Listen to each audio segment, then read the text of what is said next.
मी advocate Mulla, युवा शक्ती कामगार संघटनेचा general secretary and legal adviser. Universal college येथे ठेकेदारी पद्धतीने आमच्या संघटनेचे सुमारे 25 ते 30 हाऊसकीपिंग कामगार कार्यरत आहेत. या कामगारांना नियुक्तीपत्र नाही, वेतन पावत्या, PF, ESIC, विमा ग्रॅच्युटी आणि किमान वेतन कायद्यानुसार पगार नाही.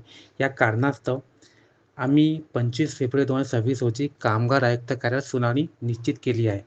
मात्र सदर सुनावणी प्रलंबित असताना कॉलेज प्रशासनाने जाणीवपूर्वक नवीन ठेका नेमून संबंधित तृतीय पक्ष कॉन्ट्रॅक्ट टर्मिनेट केल्याचा बनाव केला आणि कोणतीही लेखी पूर्वसूचना न देता सर्व कामगारांना कामावरून दूर केले. कामावर येण्यास मज्जाव करून तोंडी सांगितले जाते की तुमचा कॉन्ट्रॅक्ट टर्मिनेट केला आहे.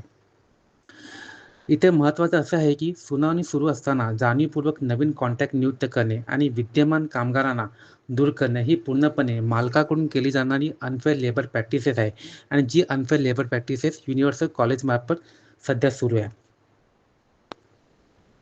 आणि इथे महत्त्वाचं म्हणजे ठेका अगर बदलला म्हणून कामगारांचे हक्क आणि संपत नाही. काम कायमस्वरूपी असताना कामगारांना हटवणे हा सरळ कायद्याचा भंग आहे आणि कामगाराच्या उपजीविकेवर जाणीवपूर्वक केला जाणारा घाला आहे. हा जो व्हिडिओ तुम्हाला दिसत आहे, या व्हिडिओमध्ये कॉलेज प्रशासनाची मनमानी आणि कामगारांना दिलेला मज्जाव स्पष्ट दिसत आहे. हा ठोस पुरावा आमच्याकडे सुरक्षित आहे. आमची अशी ठाम मागणी आहे की सर्व कामगारांना तात्काळ कामावर पुनर्नियुक्त करावे, त्यांचे सर्व कायदेशीर हक्क अदा करावे आणि संबंधित व्यवस्थापनावर कठोर कारवाई करावी, अन्यथा संघटना तीव्र आंदोलन उभारेल.